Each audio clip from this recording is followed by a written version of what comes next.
Donald Trump দাবি করছেন মার্কিন হামলায় ইরানের পারমাণবিক স্বপ্ন ধুলোয় মিশে গেছে, কিন্তু পেন্টাগনের গভীর রাতে ঘুম কেড়ে নিচ্ছে একটি পাহাড়, যার নাম পিক্যাক্স মাউন্টেন।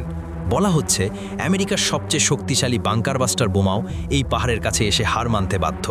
ট্রাম্পের বিশাল বিশাল সব বোমা যখন ব্যর্থ, তখন ইরান কি মাকির 2000 ফুট গভীরে তৈরি করে ফেলেছে তাদের সবচেয়ে শক্তিশালী পারমাণবিক দুর্গ? ইরানের ঠিক কেন্দ্রে তেহরান থেকে 200 মাইল দক্ষিণে এক রহস্যময় পাহাড়ের নাম কোলং গাজলা। গত জুন মাস থেকে আমেরিকার ভয়াবহ সব বিমান হামলা সত্ত্বেও এই স্থাপনাটি এখনও সম্পূর্ণ অক্ষত। বিশেষজ্ঞরা বলছেন এটি কেবল একটি সাধারণ পাহাড় নয়, এটি গ্রানাইট পাথরের এক অভেদ্য বর্ম, যা ফোর্দো পারমাণবিক কেন্দ্রের চেয়েও 2000 ফুট বেশি গভীরে অবস্থিত। এখানে মার্কিন বাংকারবাস্টার পৌঁছানো তো দূরের কথা, সাধারণ কোনো হামলায় এর আঁচড় লাগাও অসম্ভব।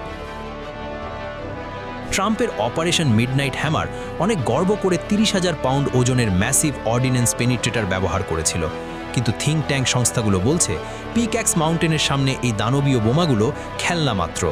অবস্থা এমন দাঁড়িয়েছে যে হোয়াইট হাউসের সাবেক কর্মকর্তারা এখন স্থল অভিযানের মতো আত্মঘাতী পরিকল্পনার কথা ভাবছেন। কেউ কেউ বলছেন রাসায়নিক দূষক ছড়িয়ে পাহাড়টিকে বসবাসের অযোগ্য করতে। কিন্তু ইরানের আকাশ প্রতিরক্ষা এবং ড্রোনের মুখে এমন দুঃসাহস কি দেখাতে পারবে যুক্তরাষ্ট্র? কিন্তু ইরান সেখানে কি করছে? ইসরায়েলি নাশকতায় ক্ষতিগ্রস্ত কারখানার বিকল্প হিসেবে ইরান একে ব্যবহারের কথা বললেও পশ্চিমা বিশ্ব এটাকে দেখছে মিলিটারি গ্রেড ইউরেনিয়াম সমৃদ্ধকরণের দুর্গ হিসেবে। ধারণা করা হচ্ছে ইরানের অর্ধেকের বেশি সমৃদ্ধ ইউরেনিয়াম এখন এই পাহাড়ের সুরক্ষিত প্রকোষ্ঠে জমা আছে।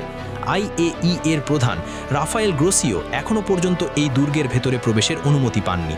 তার মানে ইরান তার কৌশলগত সম্পদগুলো এমন এক জায়গায় নিয়ে গেছে যেখানে পৌঁছানোর ক্ষমতা কারণেই।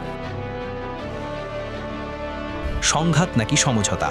ট্রাম্পের কঠোর বিরোধীরাও এখন মানতে বাধ্য হচ্ছেন যে কেবল শক্তির জোরে ইরানকে থামানো সম্ভব নয়। জোসেফ সিরিনসিয়নের মতো বিশেষজ্ঞরা বলছেন কূটনীতি ছাড়া ইরানের পারমাণবিক কর্মসূচি নিয়ন্ত্রণ করা অসম্ভব।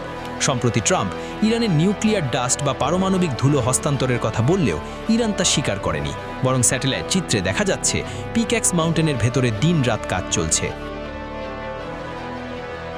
পিক্যাক্স মাউন্টেন আজ কেবল ইরানের এক স্থাপনা নয়, বরং এটি পশ্চিমা আগ্রাসনের বিরুদ্ধে এক বড় প্রতিরোধ।